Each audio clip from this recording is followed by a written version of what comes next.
Hello everyone, we've reached the Haftarah of Vayigash. The prophecy of Ezekiel describes a moment of great hope for the Jewish people. A moment in which a promise of unity, purity, and redemption is revealed. The prophet receives a special command from God to take two sticks, write names on them, and join them together into one stick. On the first stick, he is commanded to write, for Yehudah and for the children of Israel, his companions, meaning for the tribe of Yehudah and the tribes that remained with him in the south of the land. And on the second stick, for Yosef, the stick of Ephraim, and all the house of Israel, his companions, these tribes were in the north of the kingdom of Israel. Ezekiel is commanded to bring the two sticks close together until they become one in his hand, as a symbol that all of Israel will eventually reunite after many years of separation and conflict.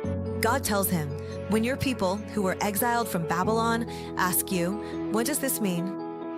What are these sticks that you are writing on? You must answer, thus says the Lord.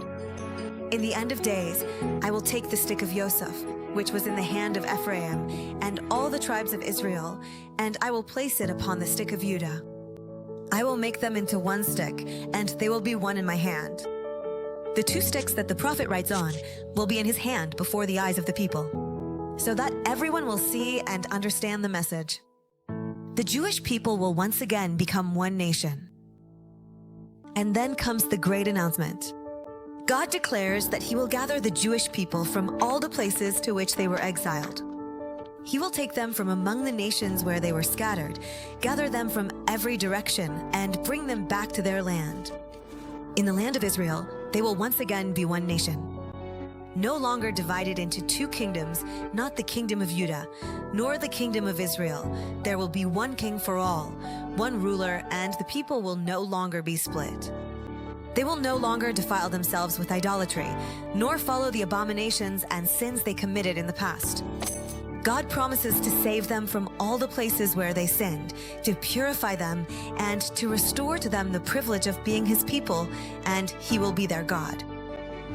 God further says, and my servant David will be king over them. This refers to a single king who will lead everyone in God's way, guide them in Torah laws, and the people will follow the path of the Torah and keep God's commandments. They will dwell on the land that was promised to their forefathers, the land that God gave to his servant Yaakov, the very land where the first ancestors lived. They, their children, and their children's children will live there forever, and my servant King David will be their king forever. In other words, the future leadership will be stable and faithful, one that brings peace and loyalty between the people and God. Not only will there be unity, but also everlasting peace. And I will make with them a covenant of peace, says the Lord, in a perfect world that will never be disrupted. God will grant the people blessing, he will multiply them, and establish his sanctuary among them forever. And my dwelling place will be among them. My divine presence will dwell among them. He will be their God, and they will be his people. This is the deep and eternal bond between God and the Jewish nation. A bond in which there is no more sin and no more separation. And the prophet adds that this will not remain hidden. The nations will also see and know that it is God who sanctifies the Jewish people. Everyone will understand that it is God who sanctifies his people, that the holy temple among them is a sign of the eternal divine bond. When the holy temple stands among them forever, there will no longer be any doubt.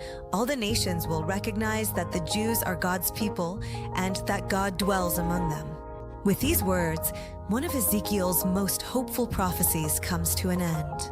It speaks of returning home after a long exile, of a people reunited, of ultimate purity, of a single righteous king, and of a covenant of peace. And about a sanctuary that stands forever.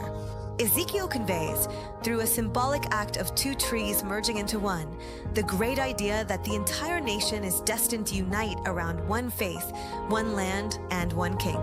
God promises to return the Jews to their land, cleanse them of their sins, and place his presence among them.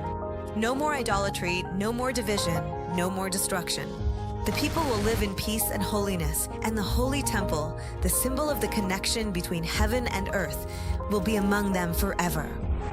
And in this way, Not only will the Jewish people know God, but the whole world will recognize that the Jews are the holy nation, that God dwells among them, and that God's kingdom will stand forever.